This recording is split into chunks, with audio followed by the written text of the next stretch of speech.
Merhaba herkese. Bugün bizim Türkmenistan tanıtımı var. Bizim genellikle yöresel yemeklerimiz bir tanesi Türkmen pilavı. Türkmen pilavı Türkmenistan'ın Türk pilavının farkı ne? Türkmen pilavı havuçlu oluyor ve etli soğanlı oluyor.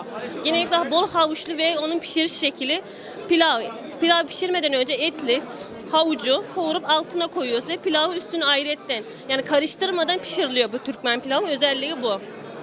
Ve yöresel yemeklerimizde Türkmen mantısı var. Samsa, tandır somsası var ve istersen börek var. Siz onlara mantı olarak geçiyor diyorsunuz.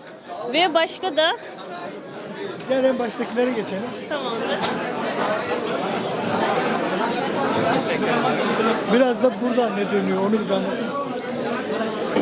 Buna börek diyoruz biz genellikle. Börek olarak ve bu yağda yapılıyor. Yani bu pişik hamurundan yapılıyor.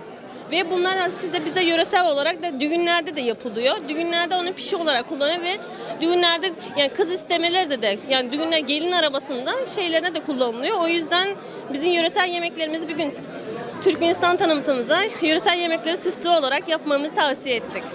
Yani dinlediğiniz için teşekkür ederiz. Afiyet olsun. İyi günler.